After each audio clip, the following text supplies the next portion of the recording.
Basically আপনাকে আমি 1 বছরের জন্য বিয়ে করতে চাই, এগ্রিমেন্ট ম্যারেজ, পুরো ডিটেলস দেওয়া আছে। আমি আপনাকে 1 বছরের জন্য বিয়ে করবো, 1 বছর পরে আমি আপনাকে ডিভোর্স দিব। I am sorry sir, please sir, আমার টাকাটা অনেক দরকার স্যার, প্লিজ যা বলবেন আমি তাই করবো স্যার। আপনার মার এখন কি অবস্থা? ভালো না স্যার।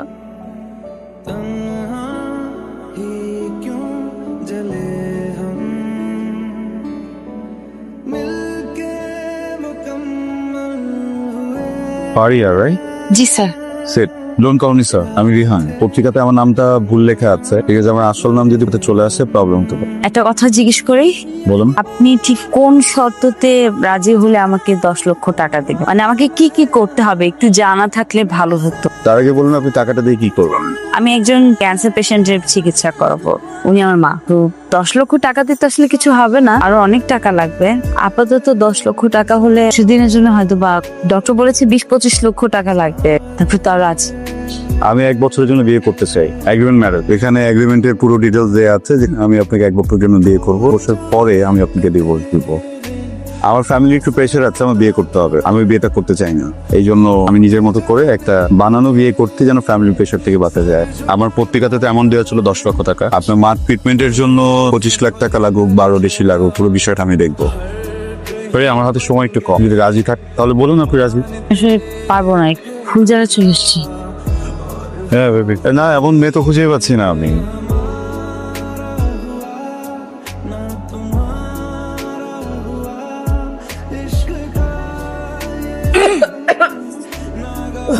বেশি খারাপ করতেছে? আমি মনে হয় বাঁচবো না রে মা, তো দিন দিন অনেক কষ্ট হয়ে যাচ্ছে। কি বলতেছো?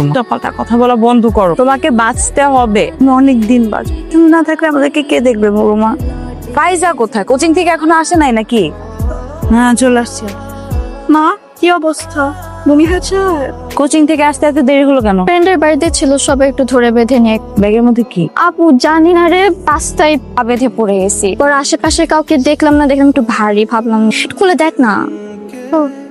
অনেক টাকা তো এখানে। 8 টাকা উঠে আনছি আমি। খুব খারাপ হয়েছে কাজটা। আমার মনে হয় টাকাটা আমাদেরই, অন্য কেউ তো পেতে পারতো বল। থানায় কমপ্লেন করতে হবে। আপু আমি তো চুরি করি না, এটা মায়ের চিকিৎসা হয়ে যাবে আপু। হ্যালো, হ্যাঁ হ্যাঁ আমি আসছি, মাত্রই আসছি বাসায়। Thank you. আমি জানি না তুমি আমাকে কি ভাবো, কিন্তু তোমার এই টাকাগুলো আমার মায়ের চিকিৎসাতে অনেক উপকারে আসবে। আবার কবে আসবো? তুমি যেদিন ডাকবে দিন এসে আমি নিজেকে বিলিয়ে দেবো তোমার জন্য। আম্মা যান 3 মাসে ভাড়া আটকেছেন, ভাড়াটা দেন। দিয়ে দিব ওইখান থেকে দিয়ে দে, লোকের কথা শুনতে কি ভালো লাগে? স্যার। আমি আপনার এগ্রিমেন্টে সাইন করতে রাজি আছি, আজকে করব। আমি অলরেডি একজনকে হায়ার করে ফেলেছি। কি বলতেছেন sir? Sir sir please sir, আমার টাকাটা অনেক দরকার। আপনি যা বলবেন আমি তাই করবো স্যার, প্লিজ যা বলবেন আমি তাই করবো, আমার কোনো অসুবিধা নেই। আপনার মার এখন কি অবস্থা?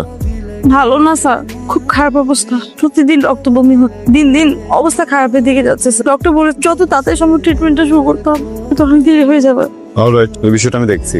সরি, আমার গার্লফ্রেন্ডের নাম নীরা, ও দেশের বাইরে থাকে। বিশেষ একটা কারণে এই মুহূর্তে ও চাইলেও দেশে আসতে পারবে না। এদিকে আমার ফ্যামিলি আমাকে খুব প্রেশার দিচ্ছে আমি যেন বিয়ে করে ফেল। সো আপনার সাথে এগ্রিমেন্টে বিয়েটা করছি এই জন্য যেন তাদেরকে একটু থামানো যায়। আমি আমার বাসায় গিয়ে মা বাবাকে বলবো যে আমি আপনাকে অনেক ভালোবাসি, আমাদের অনেকদিনের সম্পর্ক, এন্ড আমি আপনাকে বিয়ে করতে চাই। এই কথা বললে আপনার ফ্যামিলির সাথে মিট করতে চাই। বলি আপনি এতিমখানায় বড় হয়েছেন, আপনার ফ্যামিলি থেকেও নেই। আমার বাবা মার এতিমদের প্রতি একটা অন্যরকম সিম্প্যাথি আছে। সো কিভাবে ওয়ার্ক করবে?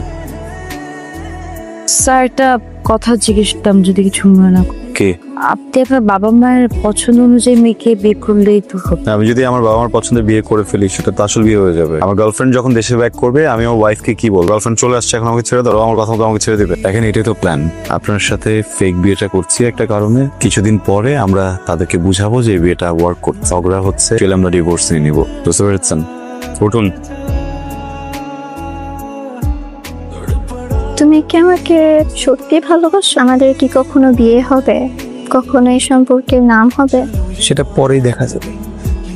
হ্যালো আলাইকুম স্যার। ওয়ালাইকুম আসসালাম। তুই খাও। হ্যাঁ স্যার।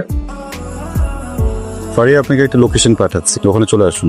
স্যার এখন মানে এখন তো অনেক লেট হয়ে গেছে না, ঠিক আছে তো বাসা থেকে বের হওয়াটা একটু। আপনার সাথে কালকে সকালে দেখা করি স্যার। ফারিয়া দেখুন, আমার না এক্সকিউজ একদম পছন্দ না, যেটা বলেছি সেটা করুন। সরি স্যার, কিন্তু না প্লিজ, আপনি আমার সাথে একটা এগ্রিমেন্ট সাইন করেছেন, আপনি যদি না চান তাহলে আমি এটা ক্যান্সেল করে দেই। না না না স্যার, স্যার প্লিজ এটা করবেন না স্যার। স্যার এক্ষুনি আসছি। আমি অ্যাড্রেস পাঠাচ্ছি। ফাইজা, জি আপু। আমি একটু ইমার্জেন্সি কাজে বাইরে যাচ্ছি। চলে আসবো আবার। মাকে একটু দেখে রাখ, হ্যাঁ? কাজ পাশ থেকে যাবে না। আচ্ছা আপু, সমস্যা নাই। কিন্তু কিছু হয়েছে? কিছু হয় না, এমনি তো কাজ আছে। থাক, আচ্ছা আপু। কিছু হয়েছে? কিছু হয়নি মা। এখানে রাখলে হবে। সামনে ফারিয়া, এখন থেকে মোবাইলটা সবসময় অ্যাক্টিভ রাখতে হবে। এখানে 50,000 ক্যাশ আছে, এটা আপনার। টেনশনের কিছু নেই, আপনার মার টাকা কালকে পেয়ে যাবেন। স্যার, আপনার কন্ট্রাক্টে যে টাকাটা বলা ছিল, এটা কন্ট্রাক্টের বাইরে, বিকজ আজকের দিনে শুট এন্ড এভরিথিং তো প্ল্যানে ছিল না। Sir it's okay. Take it. কাজটা কি ঠিক করলা? ইলার বাবাকে কথা দেওয়ার আগে রিহানের সাথে একটু কথা বলা দরকার ছিল না? সে সবকিছু নিয়ে রিহানের সাথে কথা বলতে হবে, আমরা ডিসিশন নিতে পারি না। পরিস্থিতি বাবা, আমাকে না জানিয়ে আমার বিয়ের কথা হচ্ছে এসব মানে কি? তুই তো খুব ভালো করে জানো আমি বিয়ে করতে চাই না, এটা আমার পছন্দ না। শোন না, আমরা আসলে চাই তোর বিয়েটা হোক, তোর বিয়েতেই চাচ্ছি, আর কিছু না। মানে তোর কি কাউকে পছন্দ আছে আমাকে বল, আমি তো তোর মা, সব ম্যানেজ করে ফেলবো। ডোনা, ছেলেকে আর লাই দিও না, তাকে পরিষ্কার করে বলে দাও মাসের মধ্যে ইলার সাথে তার বাগদান নাও, সময় সুযোগ বুঝে বিয়ে। ও ইলাকে পছন্দ করে না। তুই ভালোবাসি। ভালোবাসো? জি। ঠিক আছে, 1 মাসের মধ্যে তোমাকে বিয়ের কাজটা শেষ করতে হবে। Sir, sorry sir. 25 মিনিট লেট। রাস্তা কি ক্যারাম খেলছিলে তুমি এতক্ষণ? তোমার কাছে টাইমের ভ্যালু নাই থাকতে পারে, বাট আমার কাছে আছে। সরি স্যার, আমি এক্সট্রিমলি সরি। আর হবে না, তেই হবে না। I am sorry. সরি, আমার না আসলে মাথাটা একদম ঠিক নেই, টেনশনে আছি। তোমাকে ফ্যামিলির সামনে নিয়ে যাব, পুরো বিষয়টা নিয়ে অনেক বেশি নার্ভাস। তারা যদি বুঝে ফেলে কোনোভাবে, কি হবে, কোনো আইডিয়া আছে তো? হ্যাঁ জি স্যার। দেখো, আমার মা বা বাবা কেউ যেন কোনোভাবে কোনো কিছু আঁচ না করতে পারে। জি স্যার। তারা কিন্তু জানো তুমি এতিম। Okay sir. কথায় কথায় স্যার স্যার কেন করবো? বাসায় কিন্তু একই করবা। Sorry sir. Ariya, your unpredictable. কি রে, এ কি তোর গার্লফ্রেন্ড? গার্লফ্রেন্ড ছিল, এখন বউ। বউ মানে কি? একা একা বিয়ে করে ফেলছি? না না মা, এই দেখো তোমার ছেলে তোমার কথা রেখেছে। বাবা, কি নাম তোমার? আসসালামু আলাইকুম, আমার নাম ফারিয়া। বাসায় কে কে আছে? বাসায় কেউ নেই, ও এতিমখানায় বড় হয়েছে। এইটা আসল কারণ ছিল, আমি তোমাদের কারো বলিনি। ও গ্রাজুয়েশন 1 বছর বাকি আছে, তারপর তোমাদেরকে জানিয়ে দেন বিয়ের থেকে। আমি শুনেছি এতিমখানায় যারা টেক কেয়ার করে তারা ভালো হয়। জি, আসলে ভালোবেসেছেন আমাকে পরিমের মতো। আর তুমি বসো না, আই বয়, আমি একটু মিষ্টির ব্যবস্থা করি। মিনিট, আমার একটা কন্ডিশন আছে। কন্ডিশন কি? দেখো, তোমাদের প্রেশারে আমি এখন বিয়েটা তো করে ফেলেছি, তো ফারিয়া এখন স্টুডেন্ট, ওর গ্রাজুয়েশন শেষে তার 1 বছর লাগবে। তার আগ পর্যন্ত আমরা বিয়ের ব্যাপারটা কোথাও অ্যানাউন্স করবো। 1 বছর পরে ওদের মতো করে ধুমধাম করে করবো, ঠিক আছে? সেসব পরে দেখা যাবে। তুমি ওদের সাথে কথা বলো। মা বসো।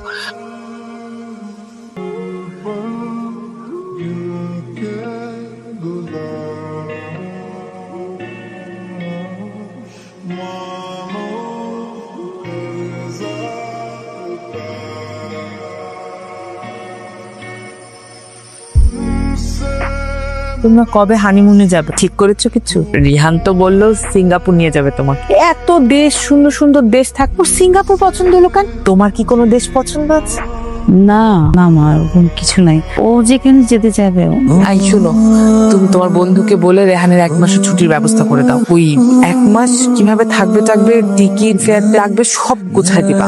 আচ্ছা ঠিক আছে, আমার ছেলেকে বলো আমাকে ডেটটা জানাতে, আমি ব্যবস্থা করবো। রিহানকে বলবা ডেটটা জানাতে, বাবা জানতে চেয়েছে। ফোনটা ধরে মা। হ্যাঁ বল। কি হয়েছে? কি হয়েছে?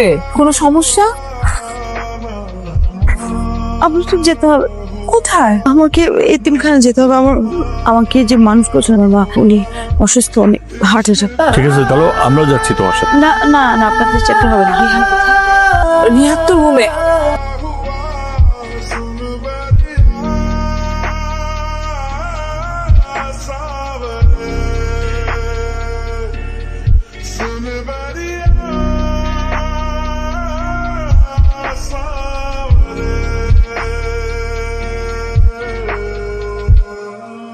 ফারিয়া, আমি খুবই সরি, এমন একটা সিচুয়েশনে কি বলে সিম্প্যাথি দেওয়া উচিত আমার জানা নেই। তোমার লসের তেমন ক্ষতি করো না। আমার না ভেতরে একটা গিল্ট কাজ করে। আমার মনে হয় তুমি যদি আমার কথায় এই বাড়িতে না থাকতে সেদিন হয়তো আন্টির পাশে। আম সরি। না না, আপনি সরি বলবেন না, সরি ফিলও করবেন না। আপনার তো কোনো দোষ নেই। আমাদের ভাগ্যে ছিল মাকে এখনই হারাবো, আমাদেরকে রেখে চলে যাবো, জানা বলছি আপনার এখানে কোনো দোষ নেই। তারপর আমার মায়ের মনটা কি খুব বেশি খারাপ? আমি জানি, আমি বললেই কি আর না বললেই কি, মনটা একটু খারাপ। মারে আপন মানুষ চলে গেলে সেই জায়গাটা পূরণ হয় না, সেটা পূরণ হওয়ারও না। আমি জানি খুব বেশি কষ্ট হচ্ছে। একটা কাজ কর না, ওকে নিয়ে দেশের মধ্যে কোথাও ঘুরে আয়। দেশেই তো কত সুন্দর সুন্দর জায়গা আছে। আপনি অনেক ভালো মা, আমি অনেক লাকি মা হিসেবে পেয়েছি। ধুর পাগল, আমি তো মা। মায়ের কথা অনেক মনে পড়ে আমার, আপনার কাছে অনেক শান্তি। রিহান, আমাদের এগ্রিমেন্টের সময়টা কিন্তু শেষ হয়ে আসছে। আমার মনে হয় এখন বাবা মায়ের সামনে আমাদের ঝগড়া করে দেওয়া উচিত, যেমনটা কথা হয়েছিল। ও আরেকটা কথা ইম্পর্টেন্ট, এটা অবশ্য আমার আগে দেওয়ার কথা ছিল, আমার দেয়া হয়নি। এগুলো কি? আপনার টাকা। টাকাগুলো তো আপনার। যার জন্য টাকাগুলো নিয়েছিলাম সে মানুষটাই তো আর নেই, আমি যাতে কি করবো বলুন? আপনার ছোট বোনটা স্কলারশিপ পেয়েছে না, এটা ওর কাজে লাগবে। Please keep. আমি আমার নিজের এবং আমার বোনের খেয়াল রাখতে যথেষ্ট পারবো আমি। তারপর আপনাকে ধন্যবাদ। একটা প্রশ্ন করবো ফারিয়া, আমি মানুষ হিসেবে কেমন? হঠাৎ এই প্রশ্ন? সহজ প্রশ্ন। আপনি কি সেলফ ইমপ্রুভমেন্টের জন্য না জান? আপনি মানুষ হিসেবে অসম্ভব চেতে, অল্পতেই রেগে যান, ঠোঁটহাট রাগ করেন, মাথাটা অলওয়েজ গরম থাকে, কিন্তু আপনার মনটা ভালো। আপনাকে কাছ থেকে যদি না দেখে তাহলে বুঝতে পারবেন তো মানুষটা ভালো, কেয়ারিং, রেসপন্সিবল। মানুষকে কি বিয়ে করা যায়? কেন না? অ্যারেঞ্জ ম্যারেজের কথা বলছিলাম না, আমার মতো মানুষকে কি ভালোবেসে বিয়ে করা যায়? না, নিশ্চয়ই যাবে, আপনি আমার মার অনেক খেয়াল রাখেন, কারণ ওই মানুষটাই এমন। আমার কত খেয়াল রাখেন উনি। বাবার অনেক যত্ন করেন, উনি তো আমার বন্ধু। থেকে যান ওনাদের সাথে। সেটা কি হয়? ফারিয়া, আপনি কি সারা জীবন আমার মার এভাবে খেয়াল রাখবেন? মানে সারা জীবন আমার বাবার যত্ন করবেন? কি বলতে চাচ্ছেন? আমাকে বিয়ে করবেন কোনো এগ্রিমেন্ট ছাড়া? না, সরি। বিয়ে করব, কিন্তু এগ্রিমেন্ট তো লাগবে। এখন আমি জানি আপনি গত অনেকগুলো মাস কষ্টে ছিলেন, ওই মানুষটা আপনাকে অনেক কষ্ট দিয়েছে, আপনি এই কষ্টটা ডিজার্ভ করেন না। আমি বিয়ে করব, তার জন্য তো এগ্রিমেন্ট তো দরকার। প্রথম শর্ত থাকবে আপনার এই রাগ, যে অনেক চেঁচামেচি, এটা করা যাবে না, কারণ আমার ভায়োলেন্স একদম পছন্দ না। দ্বিতীয় শর্ত থাকবে দুজন মানুষ একসাথে থাকলে অনেক ঝগড়াঝাটি হয়, যত যাই হোক আলাদা হওয়া যাবে না, ঘর আলাদা করা যাবে না, মিউচুয়ালি দুজনকে বুঝতে হবে।